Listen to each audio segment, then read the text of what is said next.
ano na ako, nag-work na ako, student assistant, tutor, kung ano. Yun, of course, work agad sa tinagsabay ko yun. Pero ito lang, parang curious. Again, ma'am si mama talaga. Ay, talaga. Yes.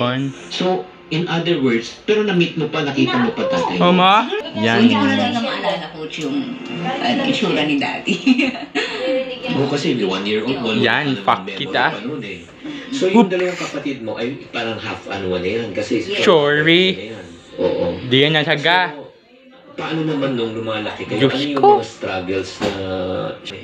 Paano? Actually, parang alam mo, coach, kaibahan sa stories sa ibang tao, parang yung sa amin talaga, riches to rags yung nangyari. Riches to rags? Oo. Dati talaga, parang we have everything, ganyan, and then, something's happened, nawala yung lupa, ayan, and then back to basic, back to zero kami. So, we have to work ourselves, way up sa ladder, no? So, yun, ganun yung nangyari sa amin, and then, Pero ilang taong ka nun nung, siyempre, di ba sinabi mo, may kaya kayo nun.